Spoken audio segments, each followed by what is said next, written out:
Nawaitu ta'alluma wa ta'lima wa tadhakkura wa tadhkira wa naf'a wa intifa'a wal ifadata wal istifadah wal hatha ala tamasuki bi kitabillahi wa sunnati rasulihi wa du'a ilal huda wa dalalata ala al khair ibtigha'a wajhillahi wa mardatihi wa qurbihi wa thawabihi.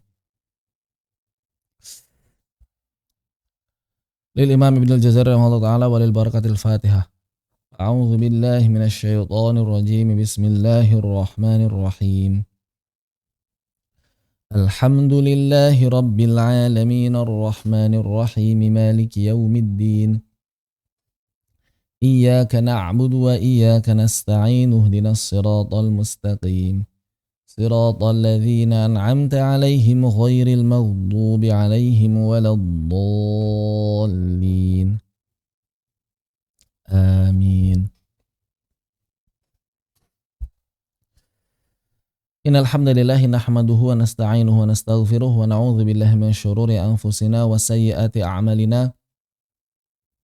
Man yahdihillahu fala mudilla lahu wa man yudlil fala hadiya lahu. Wa asyhadu an la ilaha illallah wahdahu la syarika lahu wa asyhadu anna Muhammadan 'abduhu wa rasuluhu alladzi la nabiyya wa la rasula ba'dahu. Allahumma anfa'na bima 'allamtana wa 'allimna ma yanfa'una wa zidna 'ilma. Allahumma nawwir qulubana bi nuri hidayatika kama nawwartal arda bi nuri syamsika abadan abada bi rahmatika ya arhamar rahimin. Allahumma arhamna bil Qur'ani waj'alil Qur'ana hujjatan lana wa la hujjatan 'alaina amin ya rabbal alamin. Baik, ikhwani wal akhwat fi din arsyadakumullah. Insyaallah kita akan melanjutkan kajian dari Syarah Jazariyah level yang pertama. Dalam kesempatan yang lalu, alhamdulillah kita telah menyelesaikan persoalan pengantar sifatul huruf. Bahwa sifat-sifat huruf itu ada yang lazimah, ada yang aridah. Kemudian yang lazimah kita telah bahas, ada yang berlawanan, ada yang tidak berlawanan. Maka Al-Imam Ibnul Jazari rahimahullah ta'ala mengawali perkataan beliau dalam bab sifat dengan mengatakan, Nafanallahu bi'ulumihi wa bi'ulumikum bi'ulumi sayyidun salam fidarain ila anqal sifatuha jahrun wa rikhun mustafil. Sifat-sifat huruf itu, maksudnya sifat-sifat huruf hijaiyah, ada jahar, ya, kemudian rikhun mustafil.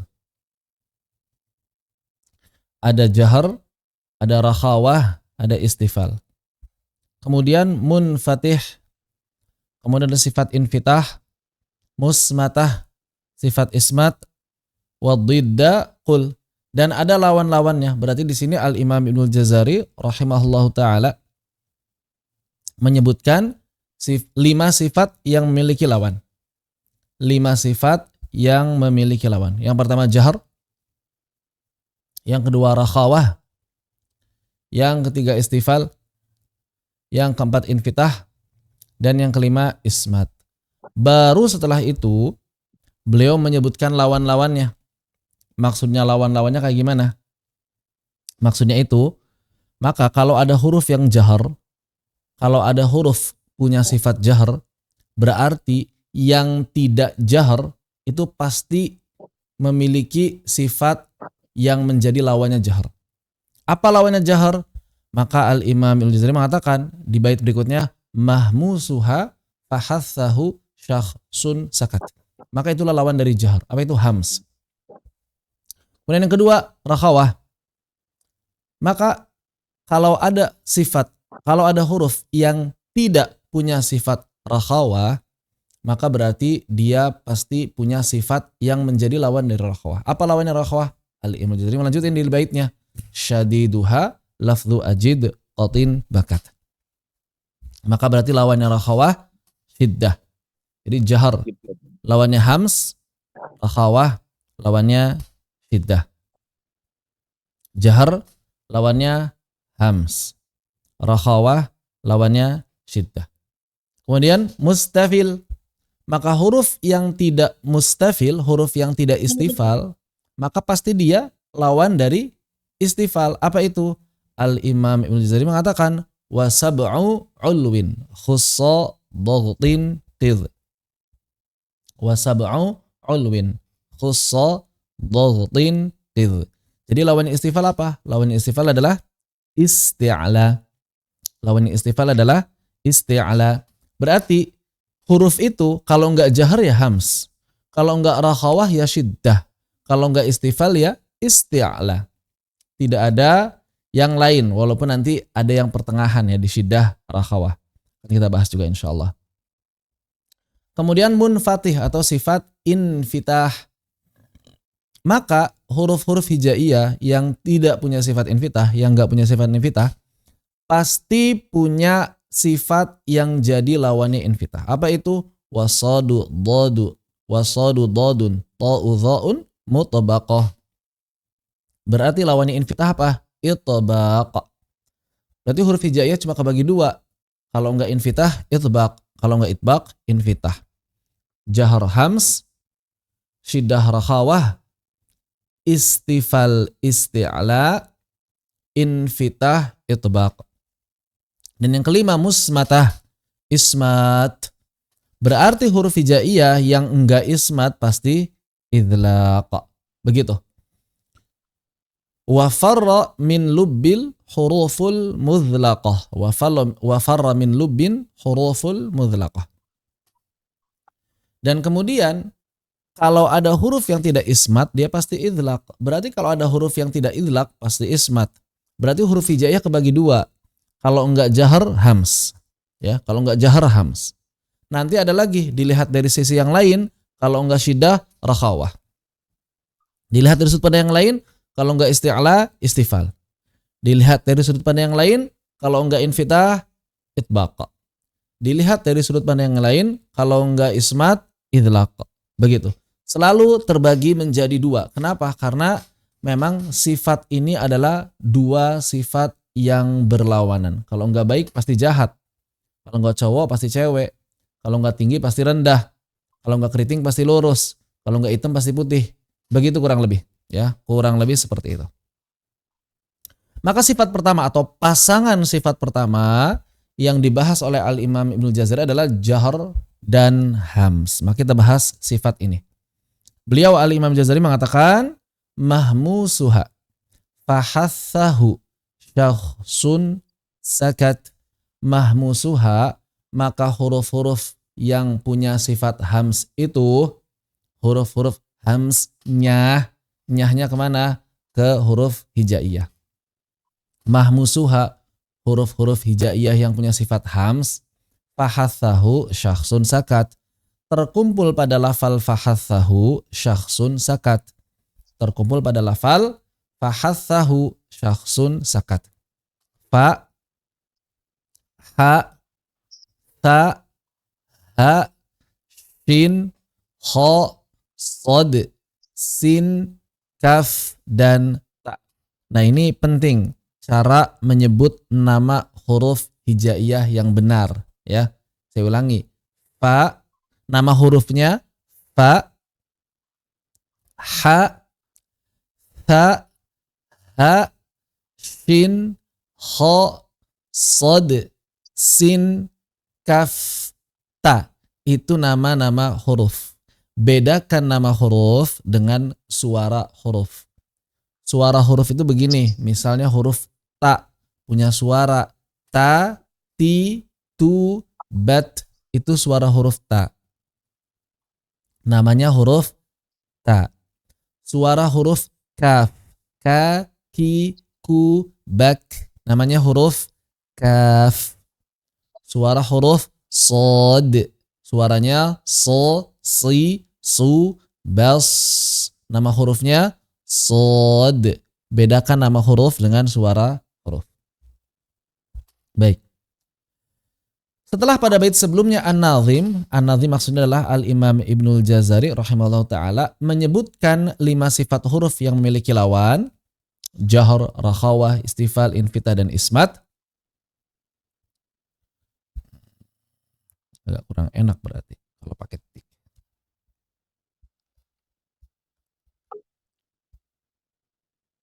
Maka kemudian beliau melanjutkan dengan menyebutkan lawan dari sifat-sifat tersebut pada bait-bait berikutnya. Titik. Beliau memulai penyebutan lawan dari sifat-sifat tersebut berdasarkan urutan kelima sifat yang telah disebutkan sebelumnya. Ya, perubahan narasi aja ya. Ini kadang-kadang ngikutin mood, kadang-kadang perubahan narasi itu. Saya baca, kayaknya enak begini narasinya. Baca lagi kayaknya enak begitu narasi. Jadi yang udah PO, cuma narasi-narasi gini mah santai lah ya. Gimana mood saya itu? Afan, saya emang begitu. Jadi kalau kayaknya narasinya enak begini deh. Kayaknya narasinya enak begitu deh. Intinya, isinya sama insya Allah ya. Selama pegang bukunya, dengerin rekamannya, insya Allah nggak akan menyesatkan buku yang sudah dipesan ya. Karena memang secara isi sama, beda-beda narasi dikit-dikit doang lah. Beliau mengawali penyebutan sifat hams dan huruf-hurufnya sebagai lawan dari sifat jahar. Kemudian menyebutkan sifat syiddah dan huruf-hurufnya seterusnya. Tadi sudah dibahas. Ini sudah. Maka kita masuk ke dalam sifat yang pertama, sifat hams. Saya langsung sampaikan bahwa sifat hams dan jahar berkaitan erat dengan keadaan pita suara. Kenapa saya sampaikan ini di awal? Supaya kita fokus pada hal tersebut. Ketika huruf-hurufnya diucapkan. Sambil saya membandingkan, namun kebanyakan ulama tajwid dan qiraat yang ini biasanya sering kita dengar, fokus pada embusan udara yang terjadi ketika huruf-huruf ini diucapkan. Betul ya? Bahasa Indonesia embus kan? Bukan hembus, embus. Yang baku nggak ada haknya, cuma suaranya ada haknya ya, hembusan. Tulisannya nggak ada haknya. Pada hembusan udara yang terjadi ketika huruf-huruf ini diucapkan. Sehingga mereka menjadikan hal tersebut, maksudnya mereka para ulama tajwid dan qiraat, menjadikan hal tersebut sebagai acuan untuk memisahkan huruf-huruf jahar dan huruf-huruf hams. Artinya, menurut para ulama tajwid dan qiraat, huruf-huruf hams adalah huruf-huruf yang napas mengalir deras ketika diucapkan dan huruf-huruf jahar adalah huruf-huruf yang napas tertahan ketika diucapkan. Betul begini yang dipahami sebelumnya? Begitu ya. Huruf-huruf hams bahasa lainnya adalah mahmusah. Tambahan aja ini ya. Kok nggak ada?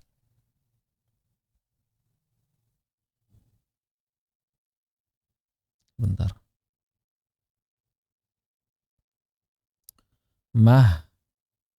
Mahmusah. Jadi namanya sifat hams, huruf-hurufnya disebut mahmusah. Kalau jahar disebutnya adalah majhurah. Majhurah, begitu. Sifatnya namanya jahar, hurufnya disebut majhurah. Ya walaupun boleh kita bilang huruf-huruf jahar, maksudnya huruf-huruf yang punya sifat jahar, boleh. Namun demikian, saya sampaikan ya, ini satu kritik. Namun demikian, definisi tersebut, maksudnya definisi tadi yang diberikan oleh para ulama qiraat, yang juga banyak dikopas di buku-buku tajwid bahasa Indonesia, menurut kami, wallahu alam nih ya, masih banyak menyisakan masalah di tengah-tengah para pengajar Al-Quran. Betul atau betul? Ini kita sambil dialog ya, karena di sini saya yakin banyak yang ngajar kan. Nah, coba saya mau nanya dulu nih dari para asatidz yang hadir sekalian di sini. Tapi kayaknya sebagian udah pada ikut daurah saya juga ya. Cuma nggak apa-apa. Coba, kalau misalnya kita berbicara mengenai sifat hams dan jahar, kita berbicara mengenai sifat hams dan jahar. Yang ada di kepala kita itu gimana cara mencontohkan huruf hams dan gimana cara mencontohkan huruf jahar. Kemudian membandingkan suara keduanya. Ada yang mau ngasih insight? Coba, bagaimana mencontohkan huruf hams dan bagaimana mencontohkan huruf jahar. Kemudian perbandingan keduanya itu bagaimana gitu dari sisi suaranya. Ada yang mau mencontohkan?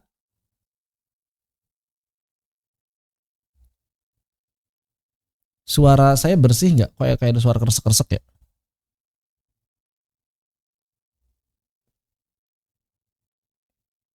Tes. Halo? Hadir? Yang di Zoom? Terdengar Ustaz, jelas. Jelas. Bagus deh. Jelas Ustaz. Siapa ada yang mau ngasih? Ada yang ngajar? Banyak yang ngajar kan sini kan? Yang hadir banyak yang ngajar kan? Yang jadi pengajar kan? Nah selama ini ngajarin sifat hams sama jahar itu kayak gimana?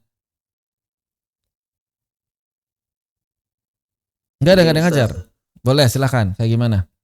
Selama ini yang kami ajarkan, kalau jahar itu berkaitan dengan, jahar hams itu berkaitan dengan keluarnya aliran udara Ustaz.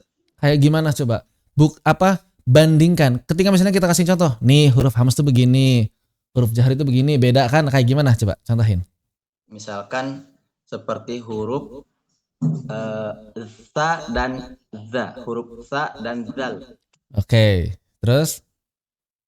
Nah, huruf sa itu makhrajnya kan sama dengan huruf zal. Betul. Nah, tapi di sifat mereka ada perbedaan. Kalau sa itu ada aliran udara yang keluar. Kayak gimana Itu yang contohnya? hams. Sa. Oke, terus? Zal itu tidak ada aliran udara yang keluar. Kayak gimana? Kan sifat jahar, jadi dibaca da. Oh begitu. Baik. Biasa. Ada yang lain? Boleh nggak apa-apa. Sharing aja nggak apa-apa ya. Ada yang lain? Atau sama? Atau ada yang beda? Yo, yang ngajar, yang bisa ngajar, yang bisa ngajar, yang bisa ngajar. Sharing, yang bisa ngajar. Nggak ada? Kan banyak pengajar ini. Jangan bukan tawadu sekarang, bukan saatnya tawadu. Bukan saatnya tawadu tempatnya, bukan saatnya tawadu sekarang. Nggak ada? Sama, kayak gitu. Atau beda? Baik, coba sekarang saya tanya lagi. Ketika kita, anggaplah tadi jawaban semua peserta yang hadir di sini sama ya, anggap gitu. Baik.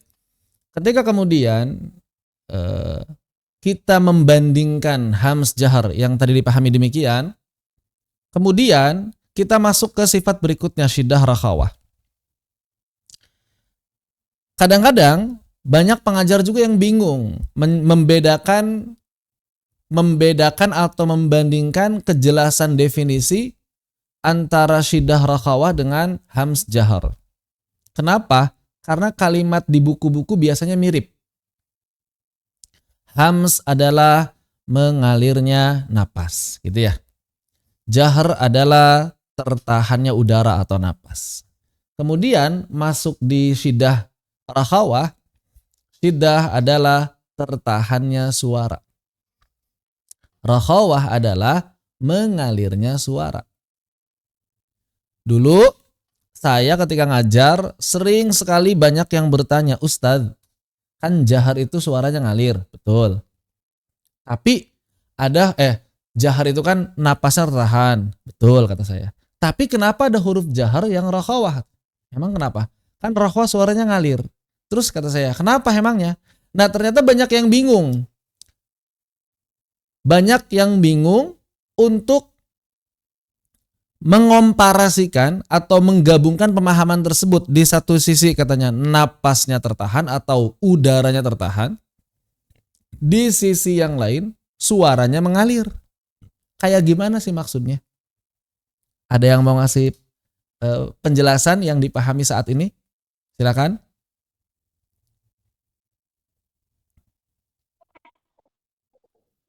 Yang Silakan. membedakan Gimana Sada? suara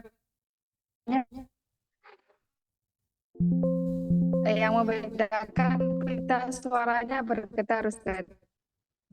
Oh, udah paham masalah pita suara bergetar ya? Maksud saya begini, kan kalau misalnya jahar itu secara definisi yang banyak dipahami kan, atau yang banyak di buku-buku tajwid adalah suara napas tertahan. Itu ya. Kemudian kalau rakhawah itu suara mengalir. Nah, menggabungkan kalimat ini bagaimana nih? Di satu sisi napas tertahan, di sisi lain suara mengalir. Ngegabunginnya kayak gimana? Kan ada ya huruf-huruf yang jahar tapi dia rakhawah. Begitu. Nah, ngegabunginnya kayak gimana? Atau nggak pernah nemu pertanyaan begini? Atau kalau ngajar sifat lewat-lewat aja, yang penting pokoknya begitu. Nggak pernah nemu sih Ustaz. Nggak pernah nemu. Karena selama ini pun nggak pernah berpikiran itu sesuatu yang bertentangan gitu. Oh, alhamdulillah. Terus ngejelasinnya gimana? Kalau misalnya ada pertanyaan begitu kayak gimana? Gimana ya? Selama ngikutin majelis Ustadz baru kali Saya ini juga juga Ustadz lontarkan pertanyaan begitu. Gimana? Silakan yang lain coba. sebenarnya saya juga pernah kepikiran seperti itu, Ustaz. Pernah Cuman kepikiran. Dan saya banyak ya ditanya begitu sama itu banyak. Terus gimana Sadah jawabannya? belum tahu jawabannya, Ustaz. Belum tahu jawabannya. Pernah kepikir belum tahu jawabannya ada Baik. pertanyaan. Baik, nggak apa-apa ya. Nah, di sini maksud saya di sini bahwa definisi tadi bahwa huruf-huruf hams adalah huruf-huruf yang udaranya atau napasnya tertahan. Napasnya mengalir. Huruf-huruf jahar adalah huruf-huruf yang napasnya tertahan. Nah, ini sebetulnya masih belum jelas gitu. Tertahan sama mengalir itu bagaimana? Pertama, di mana tertahannya? Gitu ya. Ini masih banyak yang keliru. Ngomongin hams jahar itu tertahannya di mana? Ini harus tepat. Yang kedua, bagaimana maksud dari tertahan itu? Nah, ini memang belum selesai di kalangan para pengajar Al-Quran. Ya buktinya tadi, mohon maaf ya, Ustadz Ilham Fauzi. Jadi ternyata ketika kita ingin membicarakan sifat, yang penting untuk kita pahami bersama adalah bahwa sifat-sifat huruf itu membicarakan huruf atau membicarakan suara konsonan huruf. Ini penting nih, pertama nih. Bahkan makhraj sama sifat ya. Jadi ketika kita berbicara makhraj, ketika kita berbicara sifat, maka kita berbicara huruf konsonan. Kita berbicara huruf konsonan. Bukan huruf konsonan yang sudah ditambah vokal. Ini poin penting. Supaya apa? Supaya ketika kita mencontohkan huruf atau kita membuktikan sifat-sifat huruf, kita gunakan suara konsonan aslinya, bukan suara konsonan yang sudah ditambah huruf vokal. Begitu. Jadi sekali lagi ya, ketika kita berbicara makhraj, ketika kita berbicara sifat, maka kita berbicara suara konsonan. Kalau dalam bahasa Arab suara sukun, bukan suara harokat. Karena harokat itu sudah ditambah huruf vokal. Sudah ketambahan huruf baru, huruf vokal, begitu. Maka misalnya ketika kita ingin membicarakan sifat hams dan jahar, berarti kalau kita ingin membandingkan huruf-huruf hams dan huruf-huruf jahar, jangan mengucapkan atau membunyikan hurufnya dengan harokat. Tapi ucapkan sukunnya, ucapkan konsonannya. Misalnya tadi, ketika membandingkan antara tha dengan zal. Ini bagus pilihan hurufnya, tha dengan zal. Satu makhraj tapi sifatnya berbeda. Bahkan perbedaan mereka ya persis di situ. Di hams dan jaharnya saja. Tapi untuk membuktikan bahwa yang satu hams dan yang lain jahar, bukan dengan cara tha atau za, bukan. Tapi ucapkan konsonannya. Sukunkan. Dan begitu. Dan baik, ini yang pertama. Bahwa ketika kita membahas makhraj dan sifat, kita membicarakan konsonannya, bukan konsonan ditambah vokal. Yang kedua, kita masuk ke hams dan jahar. Baik, saya sampaikan di sini sehingga terkadang membuat pelafalan sebagian huruf hijaiyah justru tidak sempurna karena kurang memahami maksud hams dan jahar dengan baik. Akibatnya, gara-gara kebanyakan pengajar Al-Quran itu terlalu fokus di masalah apa tadi? Masalah udara atau napas, maka kadang-kadang ada sebagian mereka yang berlebihan dalam mendefinisikan jahar. Ustaz, jahar itu kan tertahan, betul. Berarti kalau misalnya kita ngucapin zal begini dong, ditahan udaranya gak boleh keluar sama sekali. Nah ini gara-gara konsepnya keliru. Dia mengira bahwa cara nahan huruf jahar itu nahan udara di mulut. Ya. Sama seperti huruf hams, dia mengira bahwa acuannya adalah udara mengalir di mulut. Begitu. Loh Ustadz, emangnya hams sama jahar ngalir udara di mana? Nah ini yang penting untuk kita pahami. Tadi ada 2 poin kan, di mana dan bagaimana. Sekarang kita akan membicarakan di mana si udara tersebut ditahan. Jadi setelah kita tahu bahwa kita harus menekankan suara konsonannya, kita baru masuk bahwa udaranya ditahan di mana, dialirkannya di mana. Sebagaimana telah disampaikan bahwa proses pelafalan seluruh huruf bermula dari aliran udara di paru-paru. Udah sampaikan ya, bahwa semua huruf itu hakikatnya dari udara di paru-paru. Hakikatnya dari sini, dari udara di paru-paru. Nggak ada satu huruf pun yang tidak keluar dari paru-paru. Pasti semuanya dari udara paru-paru. Mau huruf hamzah, huruf ba, huruf ta, huruf jim, semuanya berasal dari udara. Maka mustahil kita mengeluarkan huruf tanpa udara sama sekali. Ya kan? Kenapa? Karena konsepnya semua huruf berasal dari udara. Semua huruf berasal dari udara. Maka berarti konsekuensinya apa? Konsekuensinya mustahil mengeluarkan huruf tanpa udara sama sekali. Kok bisa begitu? Ya karena kalau misalnya kita tidak mengeluarkan huruf dengan udara, kita tidak akan bisa mengeluarkan huruf. Kayak gimana coba ngeluarin huruf tanpa udara? Bagaimana caranya mengeluarkan huruf tanpa udara sama sekali? Maka berarti yang mesti ada di benak kita sekarang, jangan berpikiran bahwa huruf jahar itu tidak ada udara sama sekali. Kenapa? Toh asalnya yang namanya huruf itu seluruhnya dari udara, dari paru-paru. Dari embusan napas kita dari paru-paru kan. Kemudian jadi huruf, jadi dari paru-paru semuanya. Begitu. Ketika kita mengembuskan napas dari paru-paru, maka si aliran udara kan ngalir. Ngalir kemana? Yang ngalir ke tenggorokan. Kemudian ketika dia mengalir ke tenggorokan, maka si udara dari paru-paru ini ada yang lewat pita suara. Dengan kondisi pita suara terbuka, si pita suaranya kebuka begini, kebuka, ya, sehingga napas mengalir. Nah itu maksudnya, sehingga napas mengalir di sana, di mana? Di pita suara. Sehingga napas mengalir di sana, di pita suara. Begitu. Efeknya apa? Efeknya udara berhembus deras. Contohnya saat mengucapkan huruf ta. Nah itu pita suara terbuka. Makanya efeknya udara berhembus deras. Begitu. Huruf-huruf yang diucapkan dengan keadaan pita suara terbuka, maka itu disebut dengan huruf yang hams atau sautul mahmus.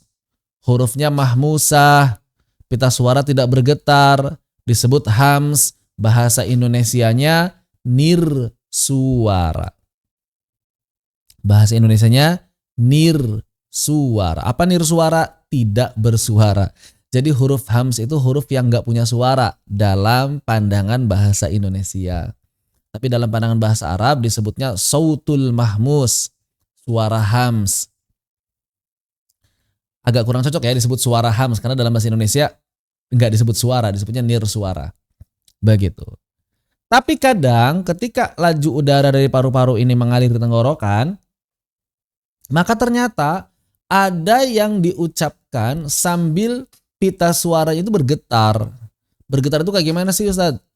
Menggetarkan pita suara itu maksudnya kayak gimana? Kayak gini. Nah itu maksudnya menggetarkan pita suara. Jadi kapan kita menggetarkan suara? Kapan kita menggetarkan pita suara? Saat kita mengeluarkan bunyi. Itulah getaran pita suara.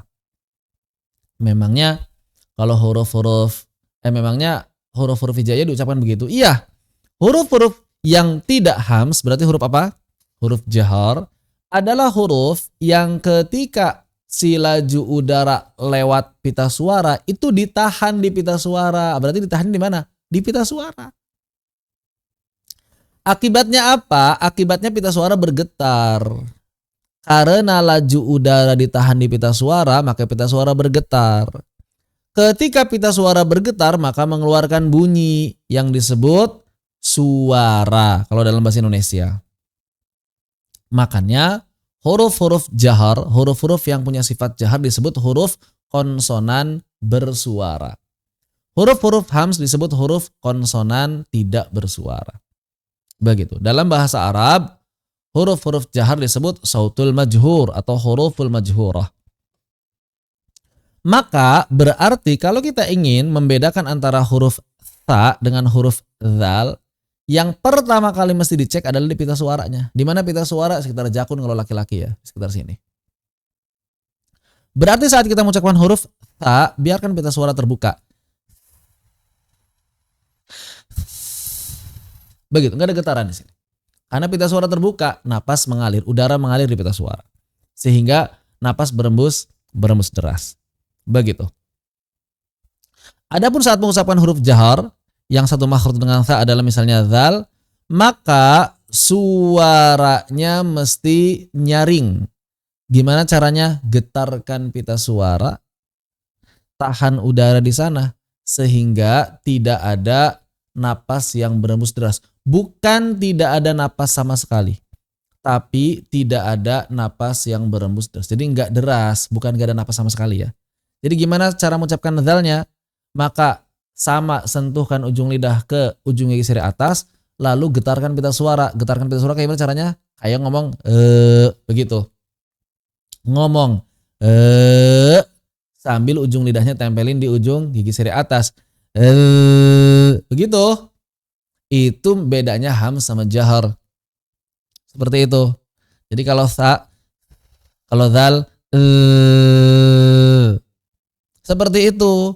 Itu konsep yang insya Allah membuat kita lebih mudah dalam mempraktekkan huruf-huruf hams dan jahar. Jadi jangan hanya beracuan, jangan hanya berpatokan pada ada udara berembus deras. Atau misalnya udara mengalir, udara tidak mengalir. Itu kadang-kadang konsepnya keliru dipahami. Begitu. Maka berarti yang pasti kita pahami sekarang adalah bahwa pembeda utama antara huruf-huruf hams dengan huruf-huruf jahar adalah pita suara. Ketika kita mengucapkan huruf dan pita suara tidak bergetar, maka itulah huruf hams. Fahathahu syakhsun sakat. Kita buktikan. Fa, nggak bergetar sini. Ha, ta, ha. Apa lagi? Fahathahu shin, ho, sod, sin, kaf dengan ta bagaimana Ustaz? Karena kaf dengan ta itu syiddah, tertahan, jadi kita nggak bisa mendeteksi apakah dia mengalirkan napas atau tidak di pita suara. Tapi kita bisa mendeteksinya ketika terlepas makhrajnya. Nah, ketika nya itu tak juga sama. Maka pita suara tidak bergetar.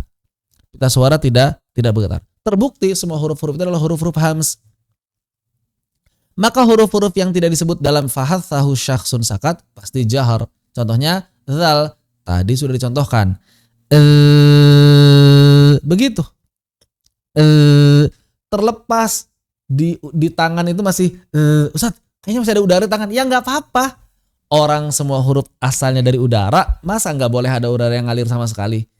Maksudnya tertahan itu adalah tertahan di pita suara sehingga aliran napas atau udaranya tidak berembus deras. Bukan tidak berembus sama sekali. Penting untuk diperhatikan ya. Zai. Jadi sambil ngomong sambil sentuhkan makhrajnya. Ghain. Atau istilah dha. Semuanya begitu. Semuanya seperti itu kecuali huruf-huruf yang syiddah, karena huruf yang syiddah tertahan. Jadi nggak bisa dideteksi kecuali ketika terlepas lagi. Makanya nanti ada qalqalah. Akan kita bahas kemudian. Begitu. Jadi bagaimana kemudian membedakan antara hams dengan jahar? Caranya adalah dengan cukup menyentuhkan menyentuhkan leher kita. Begitu. Sehingga pembeda suaranya dilihat dari 3 poin. Yang pertama, ciri-ciri huruf hams adalah pita suara tidak bergetar ketika diucapkan, diartikulasikan. Tidak memiliki bunyi yang nyaring. Semuanya bisikan, hams ya. Yang ketiga, terdapat hembusan napas yang deras ketika diucapkan. Begitu. Adapun jahar sebaliknya, maka cirinya lawannya 3 lagi. Pita suara bergetar ketika diucapkan, memiliki bunyi yang nyaring terdengar oleh telinga, ya. Dan yang ketiga, tidak terdapat hembusan napas yang deras, bukan tidak ada hembusan sama sekali. Allahu taala alam. Nah, di sini dalam bahasa Arab seluruh laju udara yang mengalir disebut dengan saut. Tadi sudah sampaikan ada sautul mahmus, ada sautul majhur. Tapi dalam bahasa Indonesia tidak semua laju udara disebut suara. Kapan disebut suara? Saat menggetarkan pita suara saja. Jadi konsonan yang disebut bersuara hanya konsonan jahar saja. Kalau konsonan hams disebutnya apa? Konsonan tidak bersuara atau nirsuara. Allahu ta'ala a'lam. Jadi unsur huruf hams adalah hembusan napas, sedangkan unsur huruf jahr adalah aliran suara. Begitu. Nah, ini kurang lebih bagaimana kondisi pita suara terbuka ya. Sin. Dan ini kondisi pita suara bergetar. Ya sebetulnya kalau getar begini, cuma saya nggak bisa nggambarin. Karena susah ngegambarin bergetar itu begini bergetar ya. Begitu Allahu ta'ala. Kok bengkok sih? Harusnya di sini nah, Afan. Di sini pita suara sini, pindahin.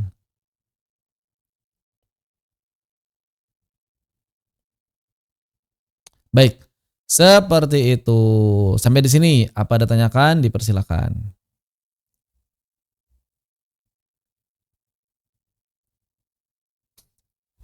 Baik, silakan kalau ada tanyakan. Jadi 3 poin pembedanya ya.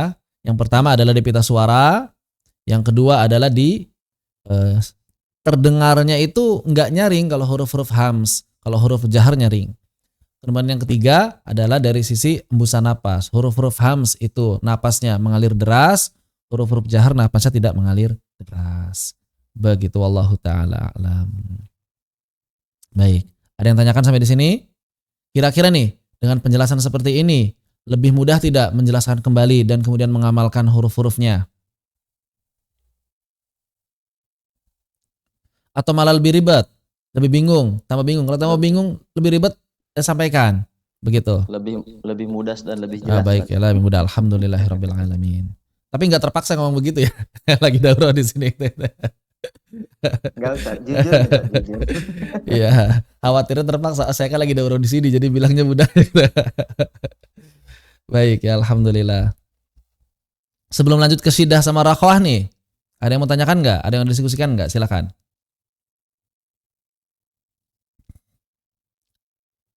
Baik ya. Sekali lagi afwan ya kalau suara saya ada beberapa huruf yang agak ngambang. Ini hariawan, bengkak. Baik, kita masuk ke huruf berikutnya. Syiddah, rikhwah, dan bainiyah. Ini kenapa ada bainiyah? Katanya di huruf berlawanan. Sebetulnya keadaan aslinya cuma 2. Syiddah sama rakhawah. Syiddah, rakhawah. Kurang cocok syiddah, rikhwah. Supaya seimbang aja. Kalau rikhwah, syadidah. Begitu ya. Walaupun boleh-boleh aja sebetulnya, gak masalah. Disebut huruf rakhawah, disebut huruf rikhwah, disebut huruf syiddah, disebut huruf syadidah, ya, boleh. Cuma kalau dalam bahasa Arab memang ada perbedaannya. Baik. Aslinya cuma syiddah sama rakhawah, aslinya. Tapi ternyata ada beberapa huruf syiddah, yang mirip rakhawah. Jadi bainiyah itu sebetulnya aslinya syiddah, tapi dia mirip rakhawah. Begitu. Baik. Al-Imam Al-Jazari mengatakan syadiduha lafdhu ajid qatin bakat. Syadid berarti huruf yang punya sifat syiddah. Jadi syadid huruf yang punya sifat syiddah. Maka huruf yang punya sifat syiddah lafdhu ajid qatin bakat. Terkumpul pada kalimat ajid qatin bakat. Ajid qatin bakat. Hamzah, jim, dal, qaf, to, ba, ka, ba, kaf, dan ta. Beliau juga melanjutkan wa baina rikhwin wasyadidi, dan di antara huruf rakhawah dan huruf syadid, huruf syiddah, ada lin Umar, ya pertengahan, lin Umar. Begitu. Kenapa ada pertengahan? Karena dia aslinya syiddah tapi mirip dengan rakhawah. Nanti akan kita bahas. Baik. Kalau hams dan jahar itu berkaitan dengan pita suara dan hembusan udara atau napas, maka kalau syiddah dan rakhawah itu berkaitan erat dengan keadaan makhraj. Kenapa saya kasih titik tekan di sini keadaan makhraj? Untuk mempertegas perbedaan antara hams jahar dengan syiddah rakhawah. Ya, begitu. Baik. Dari hal tersebut, kita juga bisa merasakan bagaimana laju udara atau aliran suara yang mengalir pada makhraj. Ada tersebutnya ada dua, nggak enak. Ya, begitu. Para ahli fonetik kontemporer menyebutnya dengan istilah cara hambat, yaitu cara artikulator aktif dan artikulator pasif dalam menghambat laju udara dari paru-paru. Sama kayak tadi, bahwa yang namanya huruf berasal dari paru-paru semuanya. Dikeluarkan, ya. Kalau udah ketemu pita suara, berubah kan? Ada yang jadi napas, ada yang jadi suara, ada yang jadi nir suara, ada yang jadi bersuara, ada yang mahmus, ada yang majhur. Kemudian masuk ke tenggorokan. Nah, ketika kita ingin membentuk sebuah huruf, maka kita mesti menggerakkan artikulator aktif kan, menggerakkan organ makhraj. Ada udara. Oh, saya pengen bikin huruf kaf. Maka bagaimana caranya? Angkat pangkal lidahnya, sentuhkan ke langit-langit yang lunak dan yang keras sekaligus. Keluar kaf. Begitu kan? Saya pengen membentuk huruf dzal. Maka gerakan artikulator aktif ujung lidah ke ujung gigi seri atas. Keluar huruf dzal. Ternyata ketika kita mengucapkan huruf kaf dengan ketika kita mengucapkan huruf dzal, keadaan makhrajnya kan berbeda. Ya kan? Keadaan makhrajnya beda apa sama? Beda. Ketika kita mengucapkan huruf kaf, si makhraj itu ditekan. Betul. Ditekan. Begitu ya. Terkunci. Jadi si artikulator aktif mengunci artikulator pasif. Sehingga udara dari paru-paru nggak bisa ngalir lagi. Ya kan, udara dari paru-paru jadi nggak bisa ngalir lagi kan. Karena ketahan, terkunci. Begitu. Nah, tapi ketika mengucapkan huruf dzal, maka kita nggak ngunci. Kita menyentuhkan ujung lidah ke gigi seri atas, tapi kita nggak ngunci. Kita sentuhkan secara lunak. Sehingga justru si aliran suara atau si suara, si laju udara dari paru-paru tadi lewat di situ, ngalir di makhraj, kayak bergesekan, seperti bergesekan. Terbayang perbedaannya kaf dengan dzal? Terkunci kan? Terkunci. Sedangkan dzal mengalir. Begitu. Baik. Apabila makhraj terkunci rapat saat huruf diucapkan karena artikulator aktif menekan artikulator pasif. Artikulator aktif menekan artikulator pasif. Tek. Gitu. Sehingga aliran udara dari paru-paru tertahan sempurna. Tertahan sempurna kan? Nggak bisa lagi. Tertahan sempurna, nggak bisa ngalir lagi. Maka huruf-huruf yang diucapkan dengan cara seperti itu disebut dengan huruf syadidah. Syadidah. Hurufnya huruf syadidah namanya ya. Syadidah. Atau infijari. Atau konsonan hambat sempurna.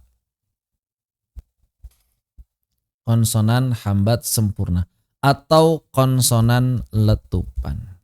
Ini bahasa Indonesia. Begitu.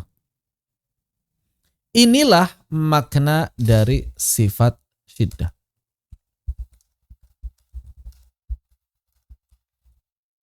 Syiddah bahwa laju udara tertahan, bukan laju udara, bahwa aliran suara tertahan pada makhrajnya. Begitu. Itulah makna bahwa aliran suara tertahan pada makhrajnya.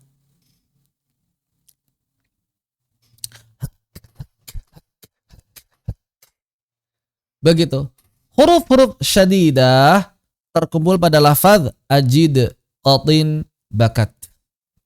Imam Sibawayh mengatakan dalam Alkitab, wa min hal hurufus syadid wa huwa alladhi yamna'u sawta ayajriya fihi. Wa dzalika anaka law qulta al-hajj thumma madatta sautaka lam yajri dzalik. Di antaranya ada huruf-huruf syadid, yaitu huruf yang menahan aliran suara pada makhrajnya, sehingga apabila engkau mengucapkan kata al-hajj dan mengalirkan suara, memanjangkan suaranya hajj, nggak bisa kan? Maka ia tidak bisa dialirkan. Begitu. Wallahu a'lam bissawab. Baik. Inilah makna syiddah atau syadidah. Sebagaimana Imam Sibawayh, kebanyakan ulama tajwid dan qiraat menggunakan istilah syiddah untuk menyebut sifat pada huruf syadidah. Demikian juga yang digunakan oleh Abu Amr Ad-Dani, Maqi bin Abi Thalib, atau Ibnul Jazari. Sedangkan Ibnu Sina dalam kitab Asbabu Huduthil Huruf menggunakan istilah al-mufradah untuk menyebut huruf-huruf ini. Berbeda dengan istilah yang digunakan para ulama terdahulu, para ahli fonetik modern menggunakan istilah al-infijar atau infijari atau al-ighlaq, klosur, untuk menyebut huruf-huruf ini. Dalam bahasa Indonesia sering diterjemahkan sebagai konsonan letup atau konsonan hambat yang tadi sudah disampaikan. Begitu. Baik, sampai di sini. Ada yang tanyakan berkaitan dengan makna dari huruf-huruf syiddah? Dipersilakan. Saya Ustaz. Silakan. Berarti huruf yang memiliki sifat syiddah itu bisa dikatakan hurufnya itu tertahan ketika disukunkan, apa bisa dikatakan seperti itu Ustaz? Seperti yang saya sampaikan tadi Ustazah, bahwa ketika kita membicarakan makhraj dan sifat, kita memang sedang membicarakan huruf-huruf tersebut saat sukun, begitu. Jadi sebetulnya nggak perlu disimpulkan seperti itu karena memang sejak awal kita ngomongin huruf ini saat sukun semua. Begitu Ustazah. Ya. Jadi ketika kita membaca misalnya huruf syiddah adalah huruf yang tertahan, ya berarti memang sejak awal tertahan saat sukun. Bukan tertahan saat berharokat. Kenapa? Karena memang sejak awal ketika kita membicarakan sifat, kita membicarakan huruf sukun. Tadi kan di awal begitu ya. Konsep dasarnya ketika kita membicarakan huruf hijaiyah dari sudut pandang makhraj maupun sifat, maka kita membicarakan suara konsonannya atau suara saat huruf-huruf tersebut disukunkan. Begitu. Jadi ketika kita bicarakan syiddah rakhawah, kita nggak ngomongin huruf itu ketika berharokat. Ya, memang sejak awal kita ngomongin huruf tersebut sedang dalam keadaan sukun. Demikian. Adapun harokat punya sifat sendiri. Harokat punya sifat sendiri yang nanti sifatnya sama dengan sifat-sifat alif. Begitu. Seperti itu. Ya mungkin kalau buat orang awam butuh kali ya ditambahin begitu. Bahwa yang namanya huruf syiddah adalah huruf yang tertahan ketika disukunkan. Ya boleh. Buat pengenalan buat orang-orang awam. Tapi kalau kembali ke asalnya tidak perlu ada tambahan seperti itu pun sudah cukup. Karena sejak awal memang Kita lagi ngomongin huruf yang sukun, bukan ngomongin huruf yang berharokat. Begitu. Ada lagi yang tanyakan? Dipersilakan.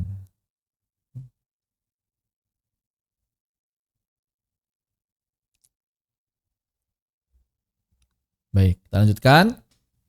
Saat mengucapkan huruf-huruf syadidah, suara langsung terputus dengan sendirinya. Kenapa? Karena tertahan. Begitu. Dan orang-orang Arab punya cara sendiri untuk meringankan pengucapan tersebut. Memangnya kenapa? Karena yang namanya ketika suara terputus itu berat. Kenapa? Karena masih ada udara yang ngalir dari paru-paru. Ya kan?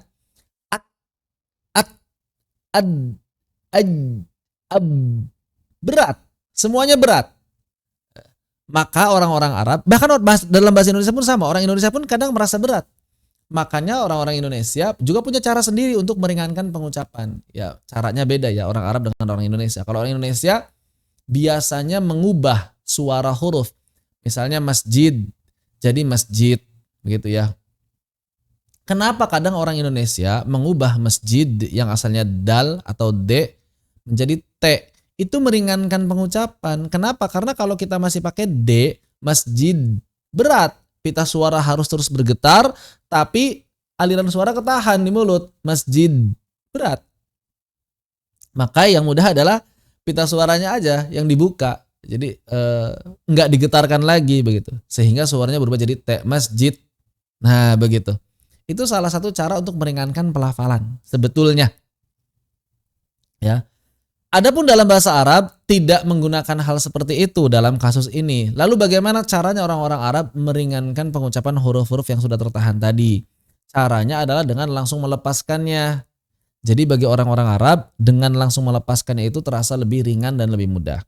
Maka ketika kita mengucapkan huruf-huruf ajid, qatin, bakat, semua huruf dilepaskan selain hamzah. Karena hamzah dia berasal dari pita suara, bukan dari organ yang bisa dirapatkan dan dilepaskan. Untuk huruf-huruf qutbu jadd, maka ketika dia dilepaskan kembali dari makhrajnya, istilahnya taba'ud, begitu ya. Kan udah ditekan nih. Susah. Misalnya ngomong falaq. Falaq berat bagi orang Arab. Falaq. Maka yang mudah bagi mereka langsung dilepaskan. Falaq. Nah, keluar kan suara tambahan. Falaq. Begitu. Sehingga suara terpantul. Jadi pada kelima huruf ini, ketika dilepaskan maka suara terpantul semua. Falaq. Muhit. Ab. Aj. Ad. Itu normal, itu alamiah. Jadi yang namanya pantulan-pantulan suara pada 5 huruf ini itu bukan buatan. Sudah ada sejak sebelum Al-Quran diturunkan. Memang begitu cara ngomong orang-orang Arab. Begitu. Mereka terbiasa langsung melepaskan makhraj kembali. Untuk apa? Untuk meringankan pengucapan. Kenapa butuh diringankan? Karena merapatkan makhraj itu berat. Merapatkan makhraj itu berat. Begitu. Apalagi hurufnya huruf-huruf jahar yang butuh menggetarkan pita suara. Maka itu lebih berat lagi. Oleh karena itu mereka langsung melepaskan kembali. Jadi sudah tasadum, sudah berbenturan, dijauhkan kembali menjadi taba'ud. Begitu. Maka suaranya memantul. Aqa, ato, ab, aj, ad. Suara-suara inilah yang kemudian dengan istilah qalqalah. Jadi qalqalah itu asli bahasa Arab. Qalqalah itu asli bahasa Arab. Makanya saya kadang-kadang mungkin agak miris lah ya. Kalau ada sebagian guru bahasa Arab yang justru malah ngelarang murid-muridnya baca pakai qalqalah. Min aina anta? Ana minal masjid. Terus gurunya bilang nggak perlu pakai qalqalah, bukan Al-Quran. Padahal qalqalah itu asli bahasa Arab, bukan Al-Quran. Qalqalah itu murni asli bahasa Arab, bukan hanya ketika membaca Al-Quran. Ya memang kalau dalam bahasa sehari-hari mah bebas ya, mau pakai qalqalah, nggak pakai qalqalah, nggak apa-apa. Tapi kalau ada orang baca bahasa Arab sehari-hari pakai qalqalah, ya nggak apa-apa, kan itu bahasa Arab asli begitu. Jangan dilarang begitu. Lalu bagaimana dengan kaf dan ta? Karena kaf dan ta itu tidak menggetarkan pita suara, ketika mereka terlepas maka cukup percikan napas saja. Sebagaimana karakter asalnya mereka adalah hams. Ak, ta, tabbat, rakkabak, rakkabak, rakkabak, at, it, ut, ak, ik, uk. Begitu. Aqo, iqo, uqo, ab, ibe, ube. Seperti itu. Lalu bagaimana dengan hamzah? Hamzah kan dia berasal dari pita, ditutup, dibuka.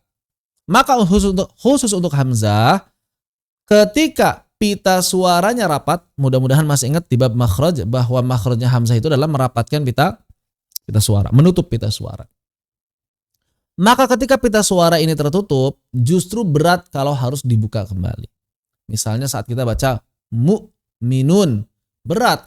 Mu'minun, malah berat. Mu'minun, berat. Apalagi suara yang dihasilkan pun kalau kita sengaja begitu, jelek. Ya. Jadi suaranya suara yang qabih, jelek, suara yang buruk. Kayak orang muntah atau kayak orang cegukan. Mu'minun, mu'minun. Sudah mah berat, suaranya jelek. Maka orang-orang Arab tidak menggunakan cara yang sama bagi hamzah. Bagaimana caranya hamzah? Maka hamzah punya cara sendiri untuk meringankannya yang disebut at-taghyir atau perubahan. Kadang-kadang diubah jadi mad yang asalnya mu'minun, kadang orang-orang Arab bacanya mu'minun, begitu. Kadang jadi tashil, kadang dihilangkan hamzahnya dan selainnya banyak.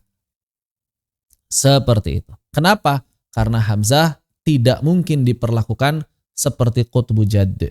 Kenapa tidak mungkin diperlakukan seperti qutbu jad? Alasannya dua. Tambah berat kalau dibuka. Yang kedua, dari sisi suaranya tidak menghasilkan suara yang alamiah, malah menghasilkan suara yang buruk seperti orang muntah atau orang cegukan. Demikian. Allahu ta'ala alam. Ini adalah huruf-huruf syiddah. Maka huruf-huruf syiddah ketika sukun, untuk qutbu jad berubah menjadi qalqalah, untuk kaf dan ta berubah menjadi hams, dan untuk hamzah maka terjadi perubahan. Huruf syadidah mestinya.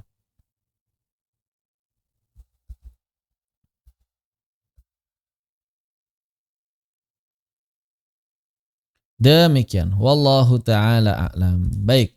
Sampai di sini apa yang ditanyakan dipersilakan.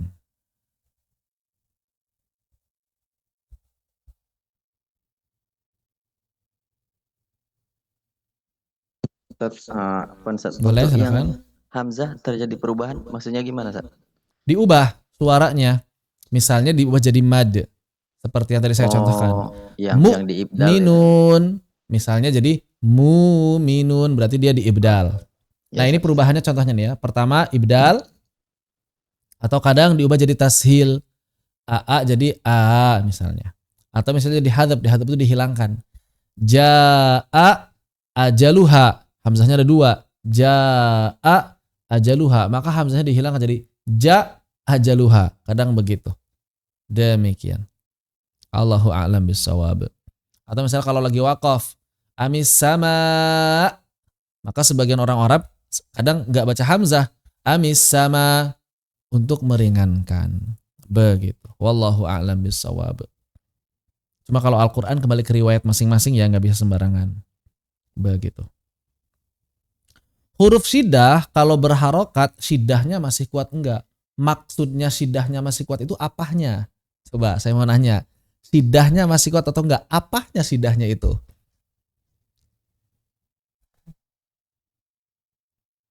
Silakan, boleh dijelaskan syiddahnya yang masih kuat itu apanya? Maksudnya itu Ustadz yang ketika tertahan suaranya itu, tertahan suaranya masih kuat atau langsung diharokatin aja gitu Ustadz. Maksudnya tertahan harus kuat itu kayak gimana? Misalkan di huruf dal, da gitu, da atau da gitu atau da gitu biasa. Pertanyaannya orang-orang Arab kayak gimana? Kira-kira dengar orang Arab kayak gimana bacanya? Ringan biasa Ya ya. udah biasa aja berarti. Yang penting itu jangan jadi la. Nah, begini. Makanya tadi saya sampaikan di awal bahwa acuan dari huruf syiddah dan rokhah itu di mana? Di sini, di makhrajnya terkunci atau tidak, ya kan? Makhrajnya terkunci atau tidak. Maka berarti kalau misalnya huruf-huruf syiddah itu saat sukun dikunci, berarti saat berharokat bagaimana? Kunci dulu baru lepas. Yang penting itu ada kuncian dulu, nempel dulu di makhraj. Jangan ngambang. Za. Nah itu ngambang. To. Itu ngambang.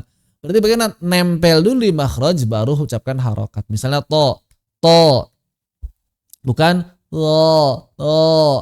Dal. Da. Bukan da. Tempel dulu yang penting. Itu yang penting. Jadi huruf syiddah kalau berharokat bagaimana? Ya nempel dulu ke makhraj aslinya dulu. Baru setelah itu dilepas. Jangan ngambang. Banyak orang kalau mengucapkan huruf-huruf yang syiddah itu ngambang. Syaitanir rajim. Ngambang. To. Kunci dulu. To. Da. Ba. Tapi bukan berarti harus da. Ba. Begitu, itu nggak alami. Alamiah kayak kita ngomong D, kayak kita ngomong B, kayak kita ngomong J, kayak kita ngomong G. Begitu. Itu kan huruf-huruf syiddah semuanya. B, J, D, G, K, apalagi dalam bahasa Indonesia. Itu huruf syiddah. Begitu. Huruf syiddah tuh. Begitu. Syiddah. Kan kita nggak bilang begini. Begitu. Nggak gitu kan. Begitu. Itu ngambang. Tapi juga nggak mesti begitu, nggak mesti begitu. Ya, normal aja, normal gitu. Seperti itu ya, wallahu a'lam bissawab. Demikian. Ada yang tanyakan? Dipersilakan. Ustaz, izin Boleh silakan. Ustaz Ilham. mengklarifikasi pemahaman aja, Ustaz. Berarti pada umumnya semua huruf ketika berharokat itu tabaud jadi misalnya. Memang tabaud, gak ada huruf yang berharokat gak tabaud. Masa huruf Gak berharokat bisa, gak tabaud? Gak bisa. Semua huruf berharokat pasti wajib tabaud ya, ke harokatnya masing-masing. Begitu. Allahu a'lam. Nah, yang ini satu lagi ada pemahaman kalau huruf ta itu ketika berharokat hamznya kurang terdengar gitu. Atau ada yang membandingkan ta itu ketika huruf ka lah misalnya. Huruf K itu ketika sukun lebih dominan di syiddahnya daripada hamznya. Nah, apakah ini nanti berkaitan dengan pertanyaan Mbak yang sebelumnya itu saat ada kuat lemahnya sifat? Jadi sebenarnya begini ya. Sebetulnya yang penting untuk kita pahami bersama adalah bahwa seluruh sifat ini yang kita pelajari adalah suara konsonan. Itu yang penting untuk dipahami. Konsep itu yang sejak awal makanya tadi saya tekankan bahwa seluruh sifat yang kita pelajari adalah seluruh suara konsonan. Berarti kalau misalnya kita berbicara huruf kaf itu apa sih? Maka berarti kalau kita pengen tahu suara kaf yang asli, ya ini berarti kan suara ek-nya ini yang berasal makhrajnya itu dari mana, sifatnya apa saja itu ini suara ek ini begitu. Nah, kemudian bagaimana ketika berharokat? Kalau kita berbicara mengenai huruf berharokat, berarti kita sudah menambahkan huruf tersebut dengan suara vokal. Suka ada yang nanya, Ustadz, kalau misalnya kaf itu punya sifat hams ketika sukun, terus ketika berharokat ada hamsnya enggak? Maka jawabannya saya dengan pertanyaan. Pertanyaannya nih, saat ketika kita mengucapkan huruf kaf yang berharokat, pertanyaannya masih ada suara konsonannya enggak? Masih ada nggak kak konsonannya ketika kita mengucapkan kaf berharokat? Ada, Ustaz. Ya ada, tapi suara kaf konsonannya itu sekilas atau banyak? Sekilas ya, maka disitulah sifat dan makhrajnya kaf. Begitu. Konsepnya seperti itu dan ini berlaku untuk seluruh huruf. Jadi bukan masalah kuat lemah sifatnya, tapi memang konsonannya cuma segitu diucapkannya. Sisanya apa? Sisanya suara harokat. Maka ketika kita mengucapkan konsonan ek-nya, pada saat itulah makhrajnya di makhraj kaf. Sifatnya sifat kaf, ada hamsnya, ada syiddahnya, ada istifalnya kalau kita nanti sudah belajar istifal, ada infitahnya, begitu. Sedangkan ketika sukun, maka kita nggak mencampur suara kaf dengan suara yang lain. Maka dia murni suara konsonan asli, makhrajnya aslinya, sifat aslinya ak, ak, ak. Dan ketika sukun kaf itu dominan syiddahnya, hamsnya nggak dominan. Sebetulnya bukan masalah dominan nggak dominan. Masalahnya adalah bahwa sifat hamsnya kaf baru muncul ketika suaranya itu taba'ud. Itu aja masalahnya. Kenapa? Karena ketika tasadum, ketika berbenturan, enggak tampak hams jaharnya. Kapan kaf itu tampak hams jaharnya? Ketika taba'ud. Pas apanya? Pas terlepas kembali. Kenapa seperti itu? Karena memang kayak gitulah karakter seluruh huruf syiddah. Syiddah yang jahar juga sama, enggak kurang kelihatan jaharnya kalau pas tasadum. Mana jaharnya? Maka kelihatan ketika taba'ud. Nah, baru kelihatan getarannya. Begitu. Seperti itu ya. Jadi konsep di awal tadi itu penting bahwa seluruh makhraj dan sifat-sifat huruf itu adalah suara asli huruf konsonan. Sehingga kapan saja konsonan yang diucapkan, makhraj dan sifatnya nggak pernah hilang. Berarti hams pada kaf ada? Ya ada, tapi nggak banyak-banyak. Seiring dengan pengucapan konsonannya saja. Jadi bukan ka, juga bukan ditahan-tahan ka, karena katanya nggak ada hamsnya. Normal aja ka, ki, ku, bak. Begitu. Wallahu a'lam bissawab. Demikian. Khair, ada yang kembali dipersilakan. Saya Ustaz. Boleh? Jadi bagaimana mendefinisikan sifat hams dan syiddah pada huruf kaf dan ta, Ustaz? Tadi hams dan sidahnya. Sidahnya adalah ketika dia sukun. Gini, kenapa kaf disebut sidah? Kenapa kaf disebut sidah? Kenapa? Kenapa kaf disebut sidah? Karena makhrajnya terkunci. Karena makhrajnya terkunci ketika diucapkan. Terkunci nggak ketika mengucapkan makhraj kaf? Terkunci nggak ketika mengucapkan makhraj kaf atau mengucapkan makhraj ta? Terkunci kan? Terkunci kan makhrajnya kan? Berarti dia sidah. Selesai. Itulah definisi sidahnya kaf dan ta. Karena makhrajnya terkunci. Sekarang, kenapa disebut hams? Karena ketika si makhraj ini dilepas kembali, pita suara nggak bergetar. Pita suara nggak bergetar. Itulah definisi syiddah dan hamsnya kaf dan ta. Ada bayangan lain selain yang saya jelaskan? Atau sebelumnya punya definisi yang lain? Atau bagaimana?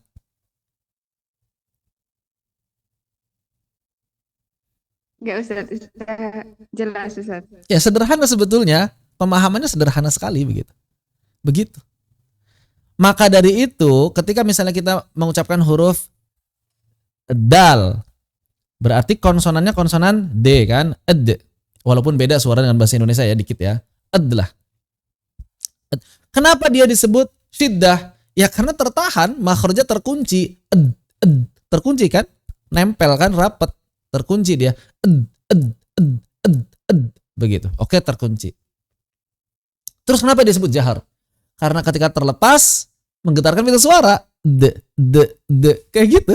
Sederhana kan? Ya. Sebetulnya sederhana. Demikian. Wallahu ta'ala a'lam.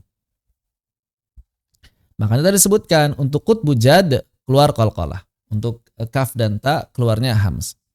Hamzah, bagaimana dia hamzah disebut syidahnya? Karena dia disebut syiddah itu karena tertutup rapat kan?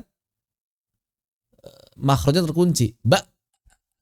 Terkunci. Kenapa dia disebut jahar? Nah sebetulnya kalau hamzah antara hams jahar ini ada perdebatan di karangan ulama kontemporer ya, di kalangan ahli fonetik. Kalau ulama zaman dulu melihatnya bahwa hamzah diucapkan tidak sambil mengembuskan napas, maka dia jahar. Tapi kalau ahli fonetik zaman sekarang tidak memasukkan hamzah ke dalam jahar, tidak masukkan hamzah ke dalam hams. Kenapa?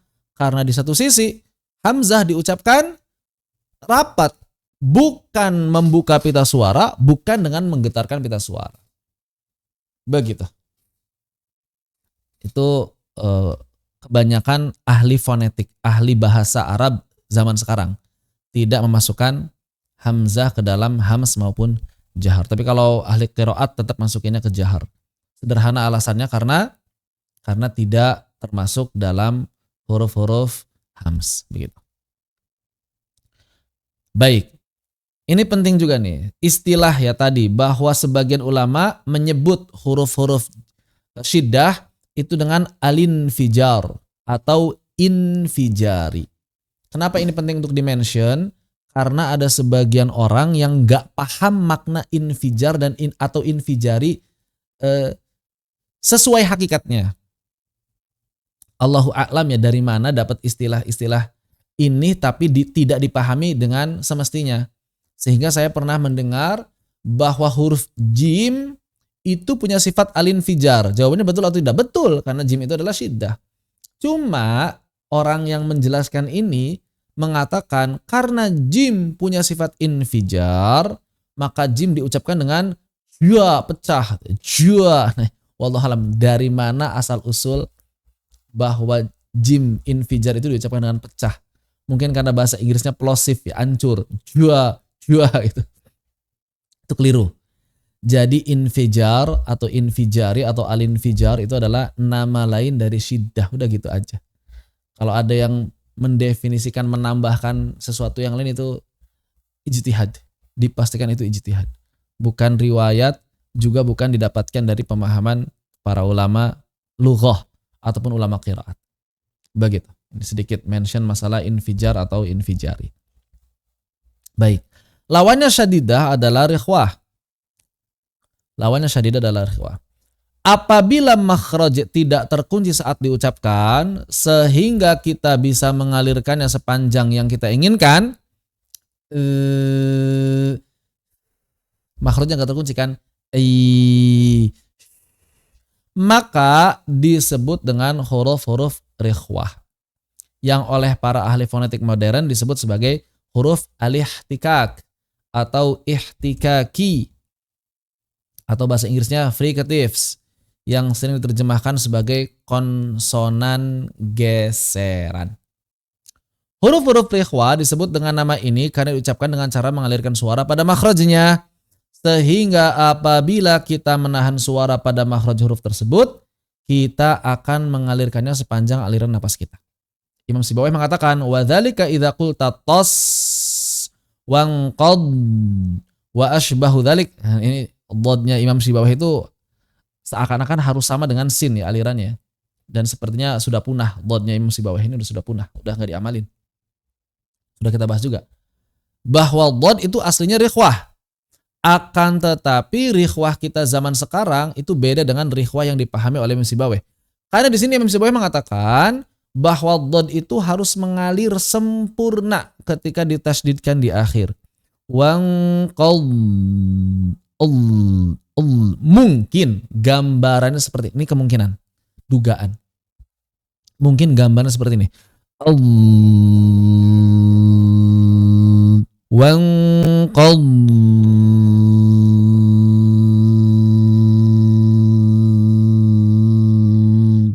Mungkin gambarnya seperti itu. Jadi ngalir sekuat napasnya, ya, sama seperti atos, ngalir sekuat napas kita. Cuma kan dod kita sekarang nggak begitu. Dod kita sekarang itu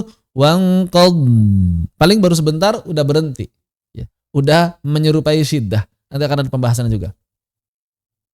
Wa asbahu dzalika ajraita fihi sauta in syi'tana. Maka kata beliau, sebetulnya kalau kita benar mengucapkan huruf-huruf tersebut, maka kita akan sanggup mengalirkan huruf-huruf rakhawah semau kita sepanjang kita masih ada napas.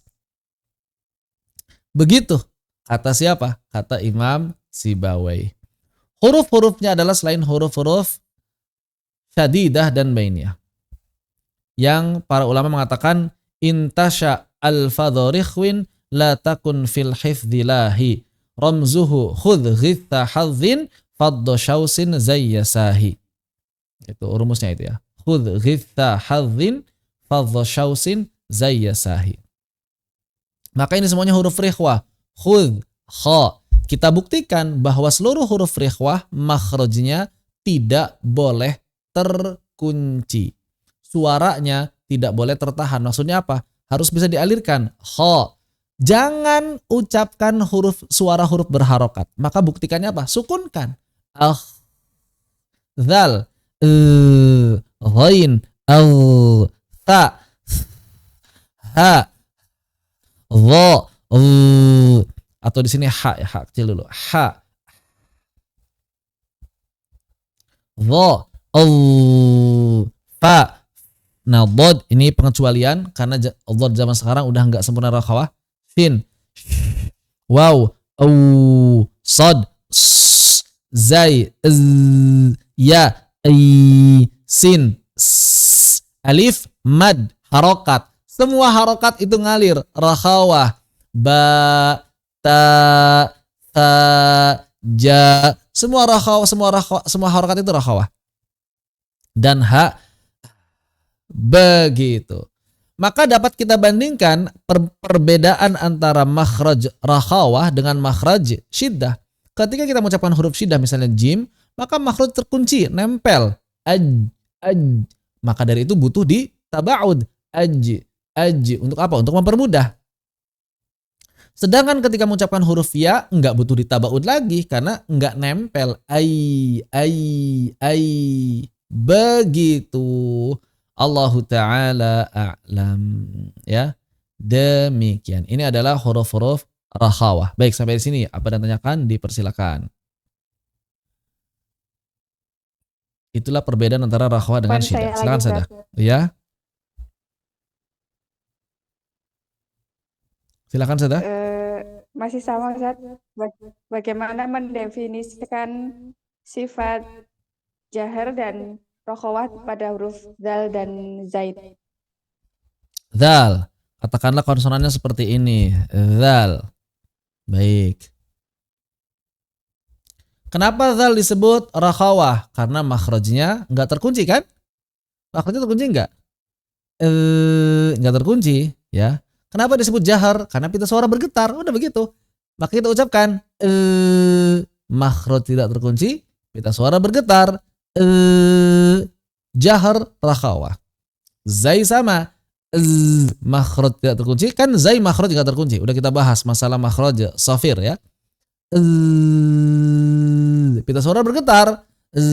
Maka dia makhraj tidak terkunci sehingga suara ngalir. Pita suara bergetar sehingga laju udara tertahan di pita suara. Begitu. Makanya tadi saya sampaikan. Kalau hams jahar itu lihatnya ditahan atau tidak di pita suara. Kalau syiddah rikhwah dilihatnya di makhraj. Apakah makhrajnya itu terkunci sehingga menahan suara atau menghentikan suara, atau si makhrajnya itu tidak terkunci sehingga suara mengalir di sana. Sudah tampak jelas atau masih butuh penjelasan yang lebih lain, yang lebih detail atau yang lain gitu? Gimana Berarti Sada? lagi-lagi yang membedakan masih pita suara ya Ustaz? Pokoknya kalau hams jahar itu pita suara. Hams jahar itu pita suara. Ya, intinya di pita suara. Kalau syiddah rikhwah intinya di makhraj. Jadi kalau hams jahar intinya apakah pita suara bergetar atau tidak? Yang pertama. Kalau syiddah rikhwah intinya apakah makhrajnya terkunci atau tidak terkunci? Begitu.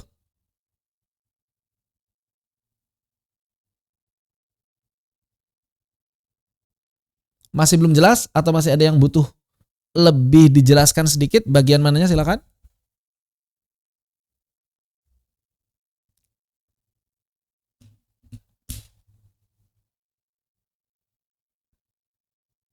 Baik, yang lain silakan kalau ada yang tanyakan. syiddah dan rikhwah. Terus gimana kalau berharokat Ustadz? Ya sama, kalau berharokat ada juga dia makhrajnya, misalnya berarti kalau misalnya berharokat begini ya. Misalnya maka ada tidak rokhwahnya? Ya ada rokhwahnya begitu. Ketika berharokat ada rokhwahnya. Di mana? Di konsonannya sebelum mengucapkan a-nya. Za, makannya kita enggak ja, itu jadi syiddah. Tapi kita ucapkan za, cuma jangan berlebihan. Za, kan enggak begitu. Normal aja. Za, zi, zu, sa, si, su. Ada esnya, ada eznya, ada elnya. Tapi normal. Ukuran kadarnya kadar yang normal yang ketika kita ucapkan biasa itu sudah tampak begitu. Jadi nggak perlu seperti ditasdidkan. Dia rokhawah harus mengalir, jadi kayak ditasdidkan. Ezza, ezzi, ezzu, enggak. Esa, esi, esu, enggak. Normal aja. Sa, si, su. Za, zi, zu. Dan otomatis pasti beda dengan huruf-huruf syiddah. Da, di, du. Karena nggak ada aliran di huruf syiddah. Kenapa nggak ada aliran ya? Karena terkunci rapat. Da, di, du. Za, zi, zu. Ja, ji, ju. Za, zi, zu. Ka, ki, ku. Gho, ghi, gu. Normal. Begitu. Allahu a'lam. Ayo, ada yang tanyakan? Dipersilakan.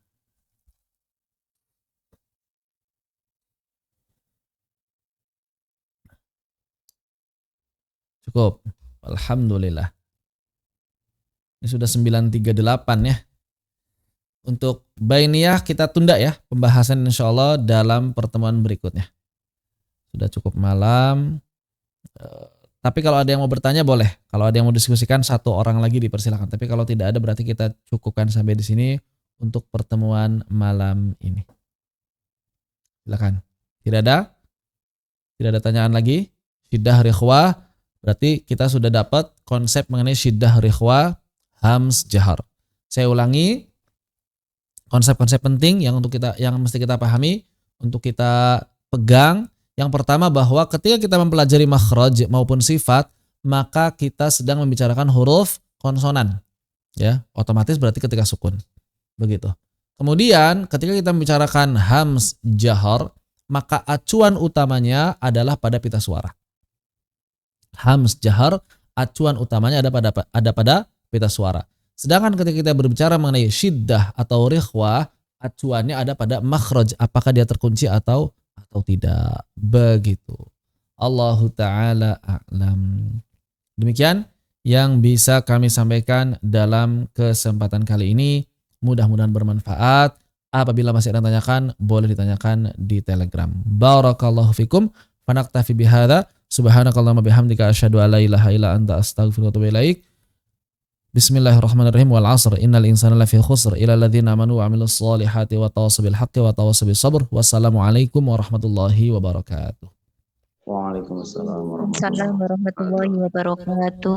Jazakallahu Wa khair jazakallahu Ustaz. khairan. Barakallahu fikum.